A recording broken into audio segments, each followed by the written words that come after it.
Hi, my loves, and welcome back to I'm On Your Side with me, your host, Sierra Boudreau. Happy Sunday, or whatever day it is that you guys are tuning in. Y'all, this is my second time trying to record the podcast because yesterday I went to the local dispo to get some gardening supplies. If you're picking up what I'm putting down, went to the dispo to get some gardening supplies and ended up getting this thing they called the Elixir.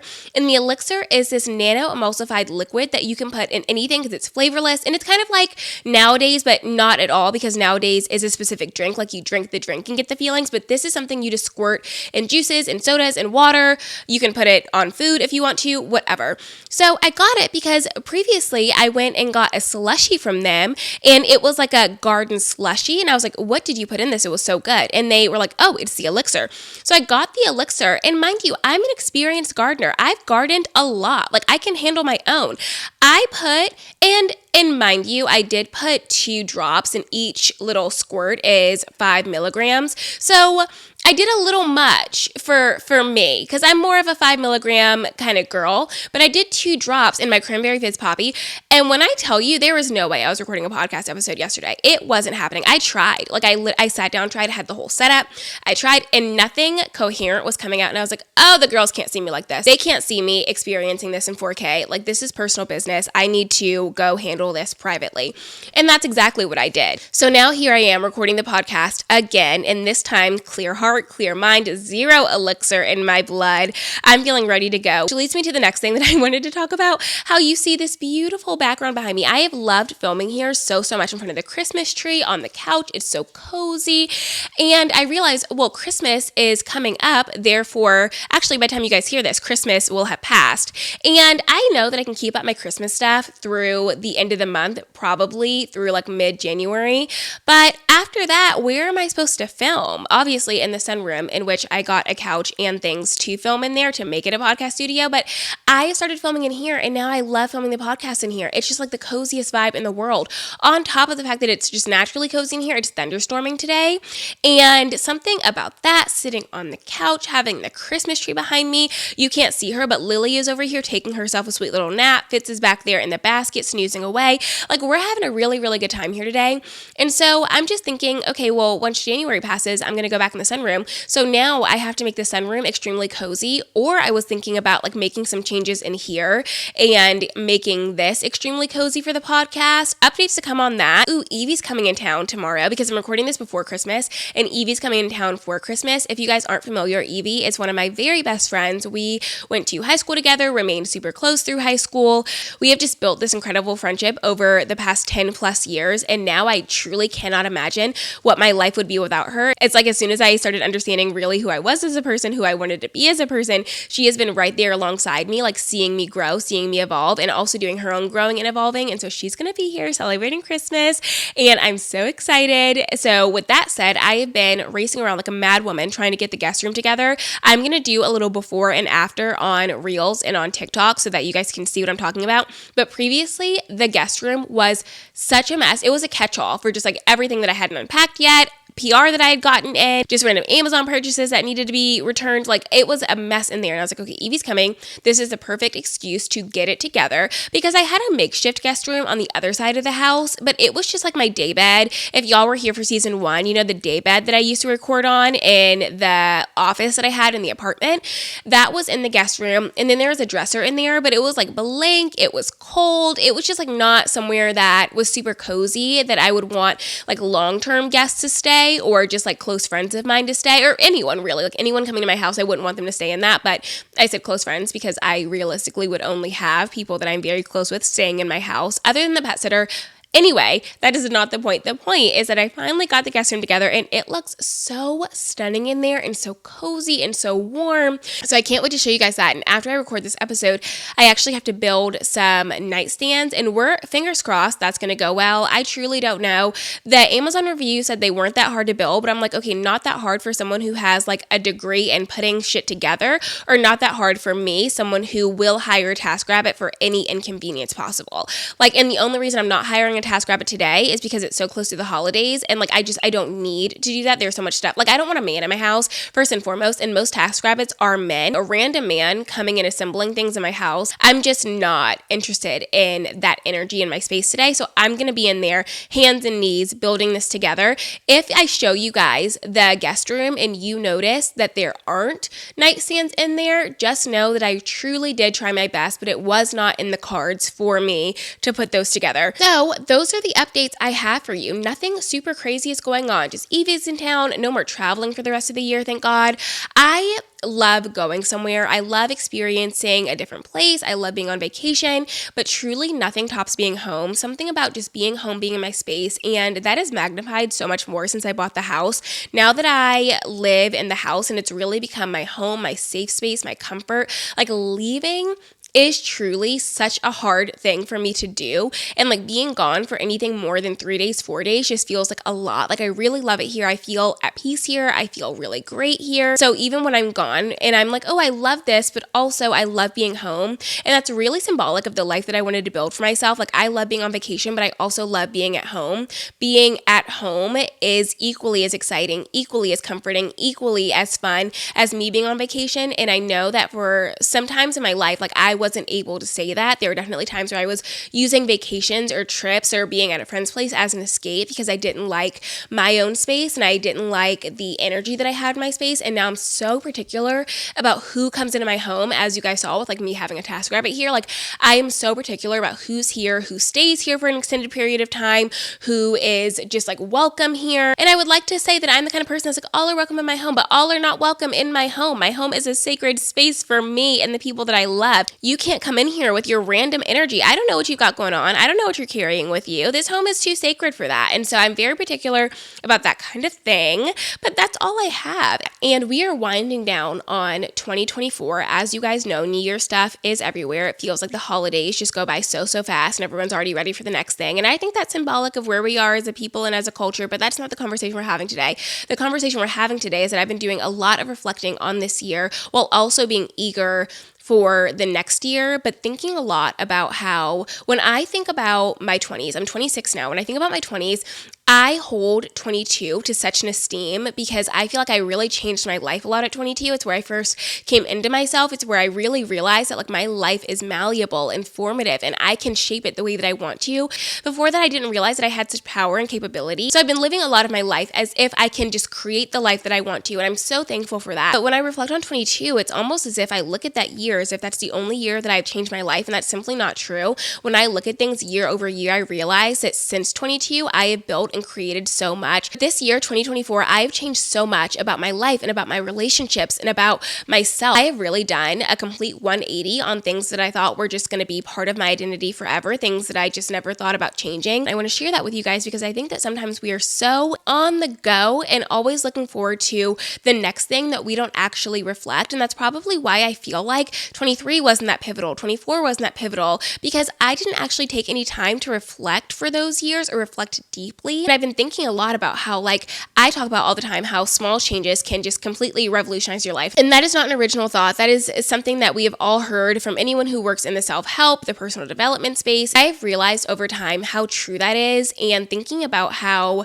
when I started this year, I made some really small changes, or what I thought were going to be small changes, what I thought were going to be momentary changes that completely transformed what this year's looked like for me. If I didn't do this, then maybe this wouldn't have happened. And this is something that I love so much. If this hadn't happened, then maybe this wouldn't have happened, whatever it may be. And I want to go through and share that with you guys because I think it is sometimes so easy for us to hear that we can make these small changes, or that we can hear that our life is malleable and that we can really control so much of it. But then we take a step back and we're like, well, maybe for other people, but not for me, or maybe for other people, but I don't know how to do it. And I want to share with you how I did it because I really think this is the kind of stuff that we should be taking with us into next year. When you have a fresh slate, a clean slate, you can really do so much of what you're wanting to do if only you're willing to bet on yourself and make these small changes or even these big changes and just see where it takes you. So let's get into it. I have had this incredible and deeply transformative year, and I'm so thankful that I took the time and I've been taking the time to actually reflect on it and gather my thoughts on it. And what's come up for me is realizing that it's really been this butterfly effect. I made one change and then everything else just kind of followed after it.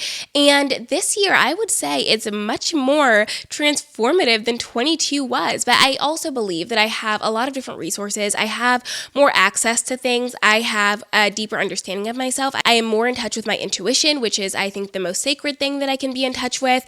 And so I am not saying that this year is necessarily better than previous years, but it's different in the way that I've learned how to trust myself and listen to myself and not doubt myself so much or listen to external opinions, because ultimately the main opinion that matters about my life is mine. And the more that I lean into that, the more I find that things work out for me and they just fall into place the way that they need to. So I wrote everything out to share with you guys exactly what I'm talking about, because I think that sometimes we get in the headspace of like, okay, I don't really know what change to make, so I'm not going to make any change, or I don't know exactly what to do, so I'm not going to do anything. I wanted to share that with you guys because I wrote it all out and I am truly just like amazed and in awe of what this year has been. So as I've been reflecting on 2024, I have been so interested in the series of events that have led me to the life that I have now, because I think that we look at our day over day and we think, okay, well, nothing has happened this day, or nothing has happened in the past week, nothing has happened in the past 2 weeks, and so nothing is happening at all. And that's not true. And what I've learned so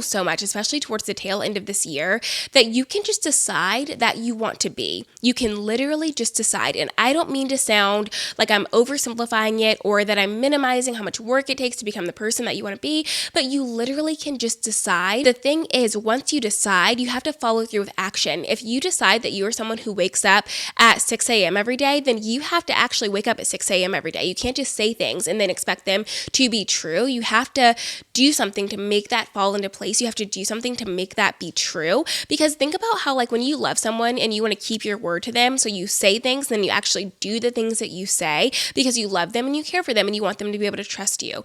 We are so quick to do that for other people, but we are so slow to do that for ourselves. We make ourselves these promises and these commitments, and then we go back on them as if we are not someone to show up for, as if we are not someone who deserves our respect and our time and our energy and our commitment. But we are. I would say that we are the first person who deserves those things, because if you do not know how to do it for yourself and you don't understand the value in doing it for yourself, you're going to struggle with doing it for other people. So with that said, if you want to be a version of yourself, if you want to be someone, then you can simply just be that thing. But you have to allow your actions to align with your words or align with your thoughts. So I've been thinking a lot about how over the course of the year, I've just decided that I wanted to be certain things. And then I followed through with those things because I have given myself the respect and the honesty that it takes to know when I am setting myself up for success, or if I'm setting myself up to feel disappointed, or setting myself up to feel as if I can't honor commitments. Like, some things I'm just not going to do. For example, I'm not going to wake up at 4 a.m. I'm not a 4 a.m. girl.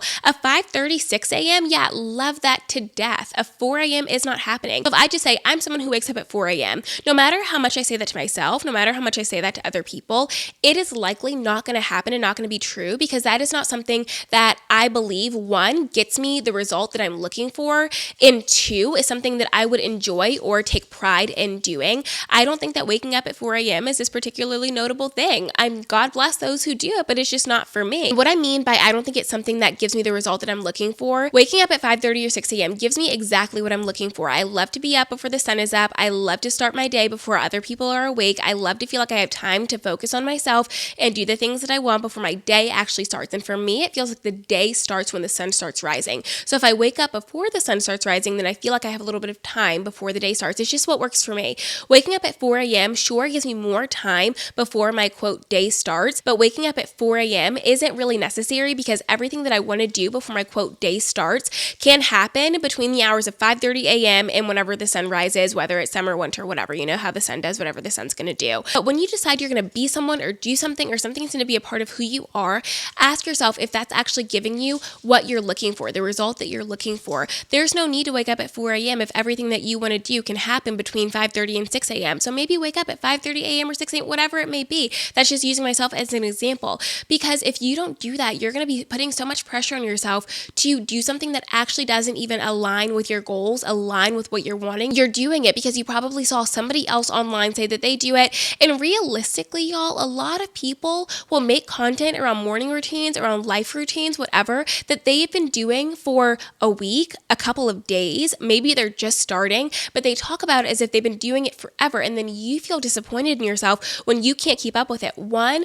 that was never meant for you to do. It doesn't align with what you want to be, what you want to do, what you want to build. Two, it doesn't even align with who they are. They're not doing it. It makes really good content and they put the content out there and then they stop. It happens to so many people. And this isn't me being judgy or shaming them for doing that. It's simply me asking you to acknowledge that there's a difference between the reality of someone's life and the reality of their content. And sometimes a certain narrative fits the reality of their content and not the reality of their life. But mind you, you only know them through their content. So it's fine if you relate or resonate to certain parts of what they show online because that is how you know them.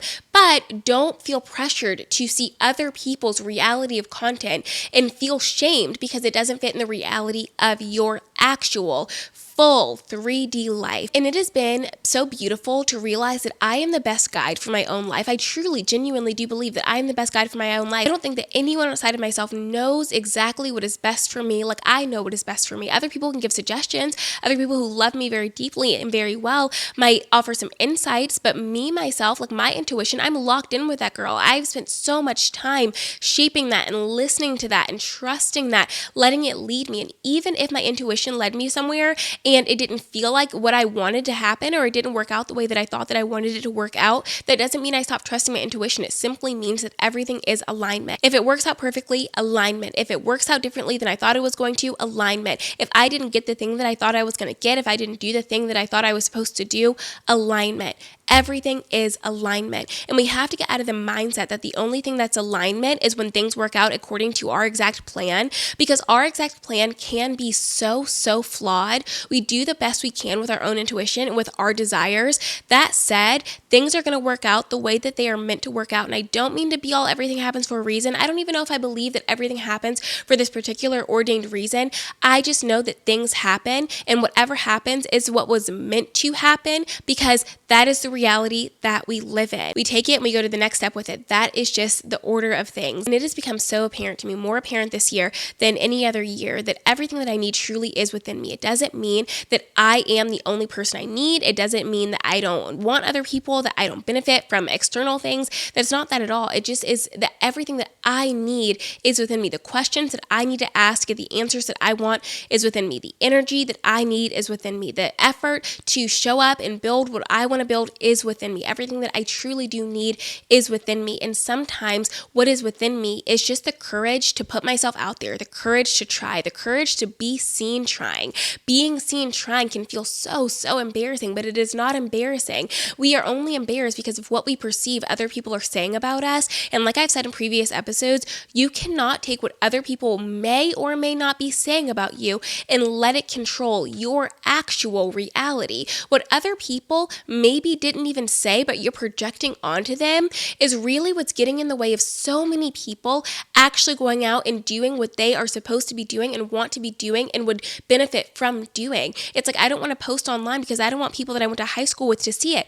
Who gives a fuck, babe? If they send it to their friend, they're like, oh my God, Sierra's posting these reels. How cringe. Babe, I gave you a story. I gave you something fun to giggle with your girls about. I don't care because like ultimately I'm getting out of it what I want to get out of it. I'm having a good time. I'm living my life. What I'm doing has nothing to do with what they're doing, and their opinion does not actually have to matter to me. They can have their opinion on what I'm doing. It doesn't have to matter to me. People can have their opinions on what you're doing. It doesn't have to matter to you. Think about it this way. If somebody that you love comes to you and they're like, hey, I have some problems with you, or I have an issue with you, but I want to talk to you about it, their opinion of you is going to matter because they know you and they love you and you trust their opinion. Somebody that you don't have a relationship with offering their opinion of you cannot affect affect you deeply because they don't know you deeply. And also, their opinion should not change your day to day. Understanding that everyone is entitled to feel the way that they feel, but the way that they feel doesn't have to matter to you is so beautifully freeing. And maybe you can just take that into your next year. And I've developed this beautiful commitment to myself, this beautiful commitment to actually listening to myself and trusting myself, because it is a different thing to listen to yourself and then not believe it or to not trust it, because you are spending so much time believing and trusting what everyone else is saying and wanting for you, but actually listening to myself and saying, okay, this is what feels right. I'm going to go down this path. I have fallen in love with doing that. I have fallen in love with every second, every moment that I have done what I felt was best for me, and so thankful for every moment that it worked out and so thankful for every moment that it didn't, because like I said earlier, it is all alignment. And so finally, it is time for me to go through my 2024 year in review, the butterfly effect of 2024, if you will. So I started off this year, I want to say that it was around March that I started thinking, okay, I don't know that I have bipolar disorder. Maybe I do, maybe I don't, but I just don't know. I don't feel really confident in my diagnosis. And for a little bit of context, I was diagnosed with bipolar disorder in 2021. And that diagnosis felt so true to me. I got it and I was like, yeah, I mean, this is fine, whatever. I got medicated. I think better. I still have some kind of like hazy memories on what it felt like to first get medicated and first get on that diagnosis, because I think that I had a little bit of shame about it. So I didn't talk to a lot of people about it. I didn't write a lot about it. I didn't journal or anything about it. Like, I think that I carried some of that shame with me for a little bit. And looking back, that has done me quite the disservice. One, because shame is not beneficial. And two, because I have cheated myself out of really cataloging that memory. But I think for the most part, I was fine with the diagnosis. And so around March or April of this year, I started thinking, okay, maybe I don't know. So I started doing some research and I found that a lot of my symptoms more closely mirrored ADHD than bipolar disorder. And if you didn't know, ADHD is sometimes misdiagnosed as bipolar disorder in women and more so in Black women. Me being a Black woman, I was one of the lucky few that was possibly given a wrong diagnosis. So I started going down the rabbit hole of ADHD and figuring out what that meant for me, if it even meant anything to me, if I just was like eager for another diagnosis, or if I was just eager to like really learn what ADHD was. I was hyper fixating on it, really. And so I was doing a lot of research about it. I compiled this whole list. I went to my therapist and I was like, hey, I think I have ADHD. Here's why. She was like, I've been dying to bring this up. I'm so glad you said that. And then I just asked my psychiatrist, I was like, hey, is it possible to get like a test for this? Is it possible that I could just go through you? And she was like, hey, you actually don't have ADHD. And I was like, oh, but I don't know how you could know that because you didn't even ask me any questions. Then out of nowhere, she goes on maternity leave. And I don't want to say out of nowhere because I knew that she had been pregnant and I knew that she had had a child, but I didn't know that her maternity leave, like I didn't know that she was going to be taking a break from her having the baby and then her going on maternity leave. She came back for a bit. And so she left to go on maternity leave and I was placed with a new psychiatrist. I tried it again. I went to this new psychiatrist and I was like, hey queen, hey beloved, I think I have ADHD. Here's why. And she was like, okay, let me give you the test for it. And so the test, I might vary across different providers or different places that you go, but she just asked me a bunch of questions, like so many questions. And I was answering them all as honestly as I could, as much as I could remember. And in the end, she was like, yeah, for sure you have ADHD. And I was like, oh my God, I'm so glad you agree with me because I actually already know that to be true. I already have this diagnosis in my head. My therapist that I trust and love already told me that I probably have it. Like, I feel really good about this diagnosis. And so we started the process of getting medicated. And I started on Wellbutrin. And if you're not familiar, Wellbutrin is an antidepressant that is sometimes given for ADHD because it helps with some of the symptoms of ADHD without being a stimulant. And I was really excited to get on that at first because I was not that interested in a stimulant. I hadn't heard that many bad things about stimulants. Some people are like, I've heard awful things about stimulants. I'll never get on one. It wasn't like that for me. I didn't really hear anything other than I knew other than I knew that Adderall is something that people took in college every now and then if they wanted a little boost, a little pick-me-up. And the funny thing is, I never tried Adderall in college, but had I tried Adderall in college, I probably would have known that I had ADHD in college. While everyone was feeling hyped up and revved up, I would have been locked the fuck in. I'm not saying that I encourage anyone taking random stimulants. I am not saying that at all. You do not know. Don't do that. You do not hear me saying that. I'm just saying, had I probably would have known earlier, but I didn't. and you shouldn't either. If you have concerns or thoughts that maybe you could be somewhere on the ADHD scale, talk to a psychiatrist. Don't talk to Tommy, who's trying to sell you an Adderall in the Pike basement. I'm not encouraging that. So now that we've covered that base, we started with Wellbutrin, and I felt like it helped me so much with everything besides my ADHD. Like, I felt like I had more energy. I felt more connected to my relationships. I felt lighter. I felt happier. I felt more in control. But I didn't feel like any of the symptoms that I had with ADHD were being worked on or helped at all. So I go back to my psychiatrist and I was like, hey, Queen, everything that I just told you, I told her.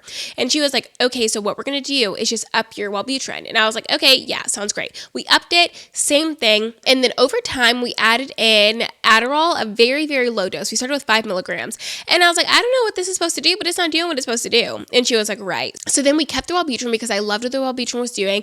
And then we added in the Adderall. And now that combination for me personally is magic. My Welly B, my Addie D, like, I love that little combo, so it works for me. Talk to your doctors, don't listen to me, but I'm just saying that everyone's medical experience is going to be different with different medicines they take, different vitamins they take, different anything. Like, your experience can be entirely different. And if I could offer one piece of advice here, I would just say don't be so afraid of trying things because other people had an experience. It's one thing if everyone is saying, well, this did this to me, then maybe that's something you want to stay away from. But you having your own experience is really important because you don't know how it's going to affect you.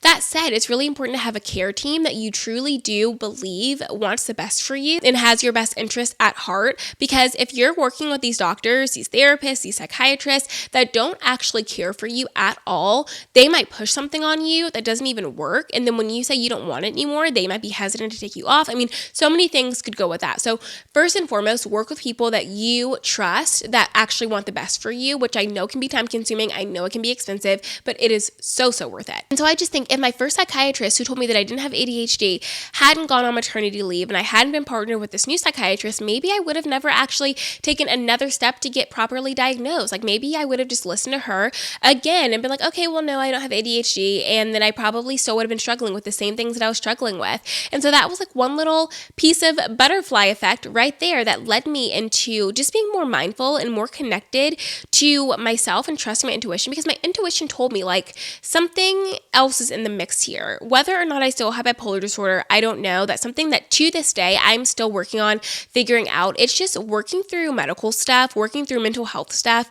is really taxing emotionally, really taxing financially. Like, it is a process and I am not in a huge rush. I wanted to know if I had ADHD and I do. We tried decreasing my bipolar meds a little bit. That didn't work out. And I have my own theories for why it didn't work out, but that I'll get into another day. But like, if that chain of events hadn't happened, maybe I wouldn't be diagnosed. And I feel like so much of what the rest of the year has looked like is thanks to me getting diagnosed with ADHD, me getting properly medicated, me taking that leap and saying, okay, I know what they said, but I'm going to try this again, because I think that my belief in my mental health and just how I come to know and understand myself trumps somebody else's. And I was right. And because I got on these meds, Wellbutrin and Adderall, I had gone out one weekend. You guys know the story of my sobriety. I've shared it. But I went out one weekend, had this horrible hangover, and was like, I'm not drinking again. Like, I just decided one day I'm not someone who drinks. And originally the plan was like, oh, I'm not someone who drinks until I go on vacation. But now I'm not someone who drinks and it's been 220 days.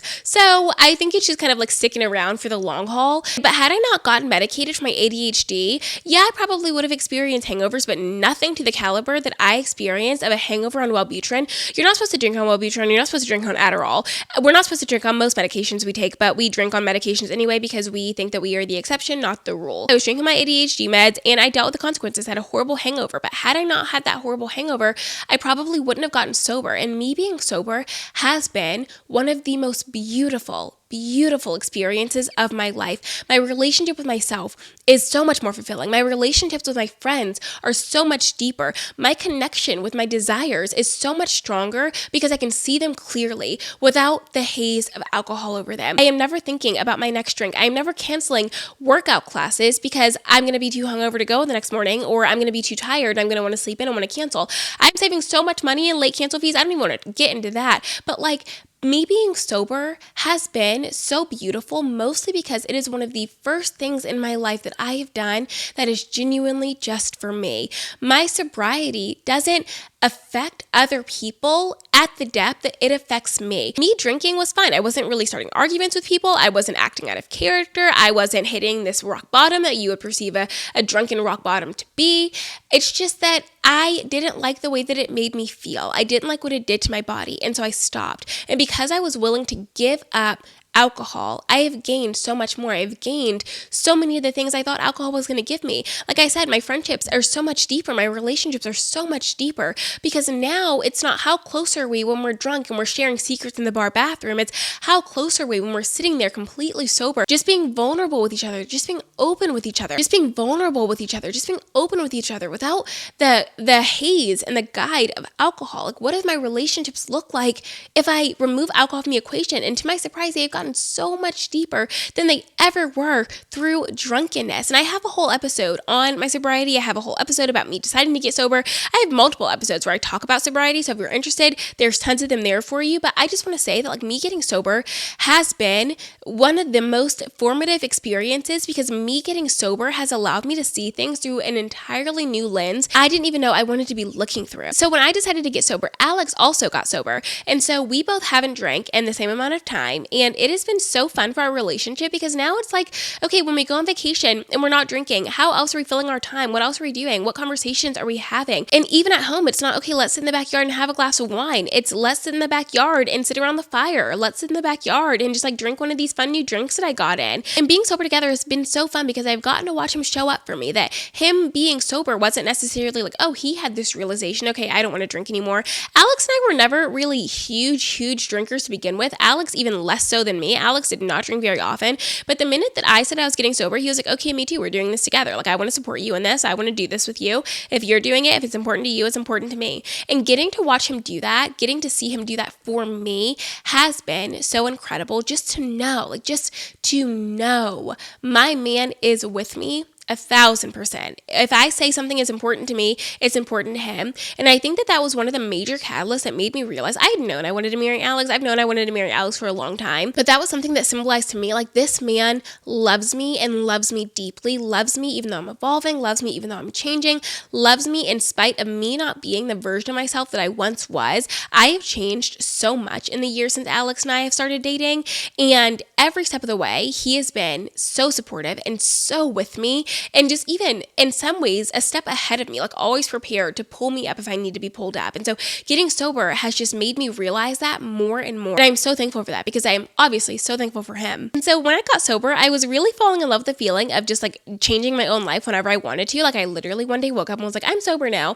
And so I was like, what if I got off birth control? I had been doing a little bit of research about it and, asking some questions about it for my friends who were on birth control, asking some questions to my friends who were off birth control, because I went to the gynecologist and I thought about getting an IUD. And we were talking about like kind of what my symptoms were being on birth control. I was like, I just don't feel like myself. Like, I don't feel as connected to myself. I feel like something within me has changed and I don't know what it is. And when I started to really sit with that feeling, I had traced it back to when I got on birth control.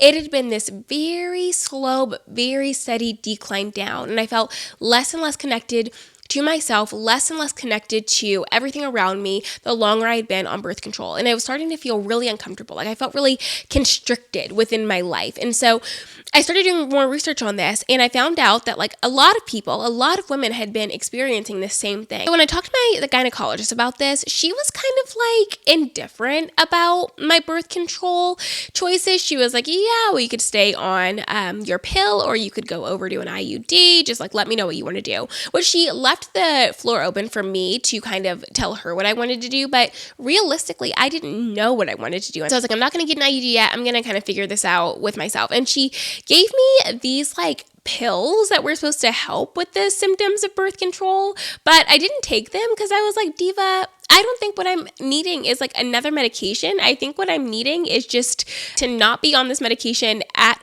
all to not be on birth control at all, but I didn't know that yet.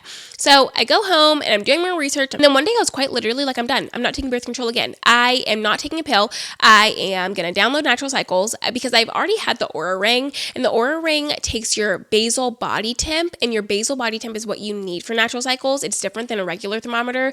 It's something else. I was like, well, I already have the Oura Ring, so I don't need to buy two things. I literally just need to download Natural Cycles. And I think that Natural Cycles is like $65 a year. And I was like, okay, yeah, well worth it. And now I am so obsessed with Natural Cycles. I am in that app every day like it's my full-time job. I'm putting in my symptoms. I'm putting in my moods.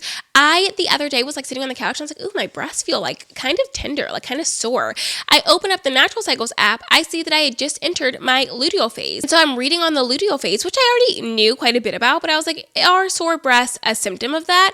Yeah, sure enough, they are. And what's been so great about me being off birth control is that not only do I feel more connected to my body, but I just feel more connected to like the trust that I have with myself, because when I'm having these PMS mood swings or whenever I'm feeling really emotional about something, it's not, oh my God, you're emotional all the time. Oh my God, you can never be in a good mood. Oh my God, you're so dramatic. It's not that. I'm in a phase of my cycle where my hormones are fluctuating. And because my hormones are fluctuating, I am responding in a certain way. I'm acting a certain way. And on birth control, it felt like I was always in this mood. There's always this cloud, this haze over me.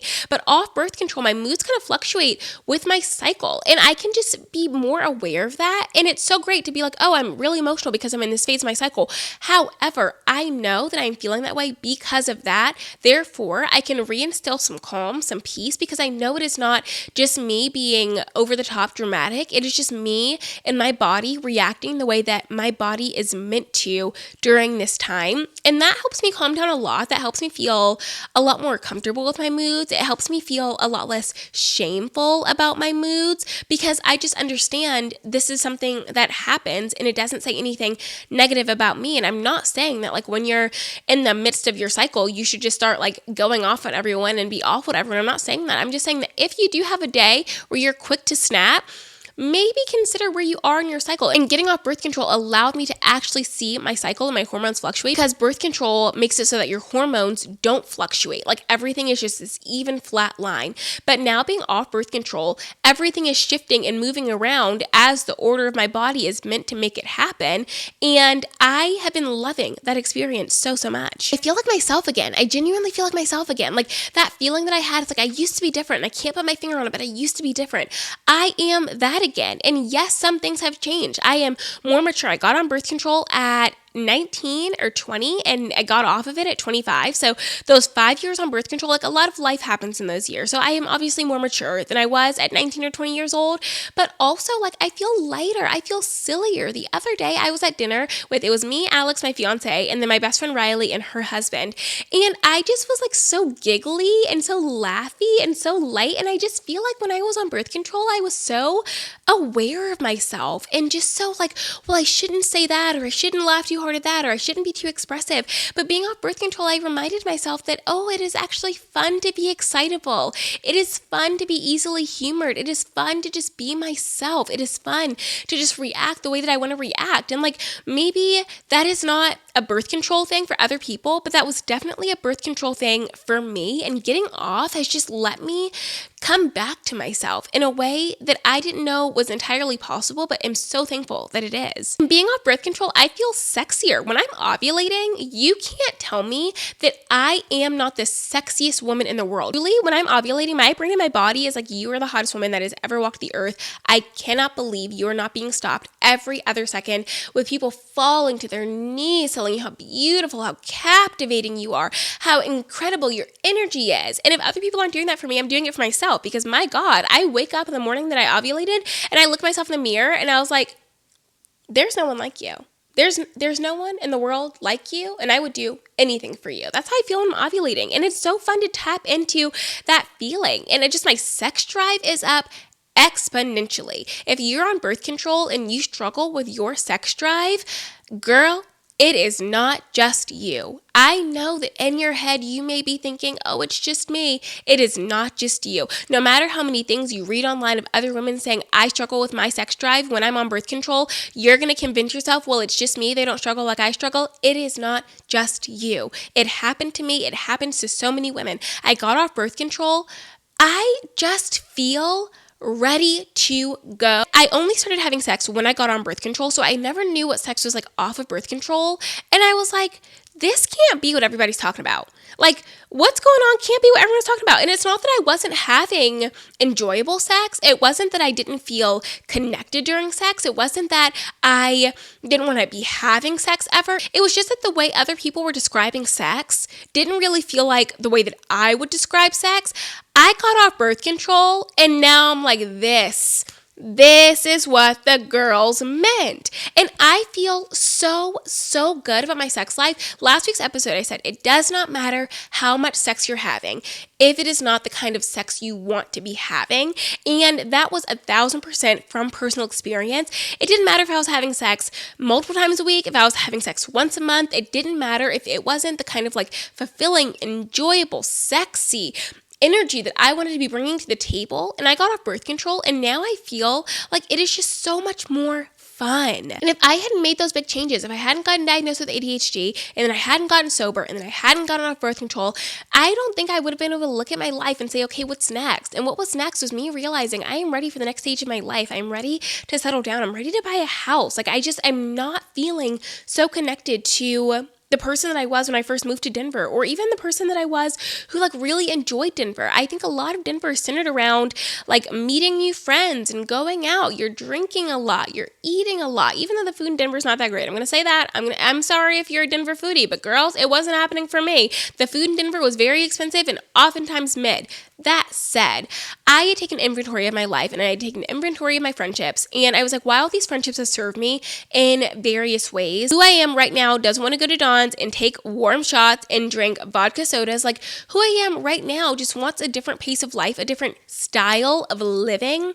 And that's when I realized, okay, I'm ready to move back to Dallas. Like I'm ready to go and be with my community, my people who know me and love me deeply and have for a very long time. Like I'm ready to go back and do that. And me being here has been truly the best thing for me, you guys. Like the peace that I feel being in Dallas, the joy that I feel every day living here. When I go on vacation or when I go anywhere and I come home and I land in Dallas, I'm like, oh, hallelujah. Like, thank God I'm back. Something about being here just feels very, very aligned with who I am and the life that I wanted for myself. And I am so thankful that I listened to my intuition that was telling me now is the time. Like, since I moved here in September, the way that things have fallen into place, the way that things have been so much better for me on all fronts is astronomical. Getting to spend time with people who are in similar stages of life as I am has been really great because I don't feel so guilty about like constantly denying invites to the bar because a lot of my friends aren't going to the bar. Now it's like things where we actually get to talk and socialize and be sober. A lot of my friends are either sober or just don't drink very often. Like drinking isn't a part of their life. It's more of an occasion thing. And that's where I am. Obviously, I'm sober, not an occasion drinker, but like being around people who I don't constantly have to say no to and more often just get to say yes to has been incredible for my relationships. Maybe if I stayed in Denver, I would have started drinking again by now. Like, I don't know if that's true because I don't live in Denver and whatever. But like, I probably maybe would have started drinking again by now. I think that if I wanted to keep up the life that I had there and call in relationships similar to the relationships that I had built there, I probably would have gone back to drinking because that was the best way to maintain the lifestyle I had there. And just moving away from it has made me realize, yeah, I made the perfect choice. And I didn't cut it off at its legs because I was afraid of what the alternative would look like. I just got to jump full into my sobriety and now be around people who embrace that and celebrate that, and it's actually part of who they are too. I'm not saying that my friends who drink aren't incredible friends. My friends who drink are still incredible friends, but my friends who drink, I think, have a different idea of fun, have a different idea of letting loose than I do. And when you want to relax and you want to hang out with your friend, some of my friends who drink might be saying, okay, well, let's go to a bar. And I'm like, okay, I don't really want to go to a bar. Like maybe let's go on a walk. Let's go to a Pilates class. Let's do something else that allows us to stay sober and also feel connected to each other. I also got engaged this year, obviously. And I think that all of those things has led me to being in the place where not only am I excited about being engaged, but I just feel ready to be engaged. Like I feel so incredibly ready to be engaged and to be married married to Alex, like that just feels my husband. I'm so sorry, but like my husband, my fiance right now. Oh, my fiance. Oh, anytime, any chance I get to talk about, I'm like, oh, my fiance. Yeah, my fiance and I. And when I have a husband, y'all, I'm so sorry. I'm going to be dropping that word every other sentence. My husband, my husband, my husband. Like, husband is sexy. Husband is cool. Husband, like, and that is definitely a Southern belief that I have. But like, something about having a husband, like, I love that. Not only having a husband, but a husband that is going to be a good one, like an incredible man, gets to be my husband. Okay, and I've said husband a million times. I'm done saying husband. I'm just saying that like me doing and making all of those changes has led me to a place where I don't feel like I'm missing out on anything. I don't feel like by not being in the dating game, I'm missing out on anything. And I just think that looking at the inventory of my life, looking at everything that I had built in 2024 just made me realize like I am not afraid of taking this next step. I am not going to be giving up anything that I genuinely want. I am not going to be giving up anything that feels right for me. This feels right for me. This feels like what I want. And watching Alex show up for me through all of these changes has been so incredible and just made me realize like, oh, I'm ready and I'm excited, and this is exactly what I want for who I am right now. And there was other smaller changes that I made throughout the year, but those are just the big ones that I was thinking of off the top of my head. Like, I know there are a bunch of other small changes that I made throughout the year that are slipping my mind right now, but those are the main ones that have given me the life that I have right now. And when I tell you guys, I sprang out of bed in the morning. Like, I love waking up to my life. I love waking up to my house. I love waking up to the people that I have in my life, my dogs, like my joy, all the things that I've worked so hard to build. I love waking up to that and going to bed. I'm like, ooh, tomorrow. Like, and it just wasn't always that way. I used to struggle so much with my energy, like so much with my energy. I was sleeping 10 hours a night, 12 hours a night. During winter, I was going to bed at literally 7:30, 8 p.m. And then I would wake up like later in the morning around 8 or 9 a.m. and still feel groggy, like still feel like I wasn't fully rested, which is kind of insane now that I think about it. So much of what I love about my life that I live right now has been formed by me being willing to make changes and take risks and me being willing to be wrong. Like, if you take something from this episode, let it be that you're willing to be wrong about things, because odds are, if you're listening to your intuition, if you're trusting yourself, if you are believing that you are the best person in your life to make decisions for your life, odds are you are going to be right more times than you are wrong. Even if you are wrong about how you thought something was going to work out, means that you still ultimately are falling into alignment. And there is nothing more rewarding than that. So all that to say, it has been an incredible year of choosing myself and trusting myself and showing up for and to myself. And I hope that that has been true for you this year too. And if it hasn't been, you always have next year. That is what I have for you. Thank you for tuning in this week, and I will see you next week. I love you so much, and I'm on your side. Mwah.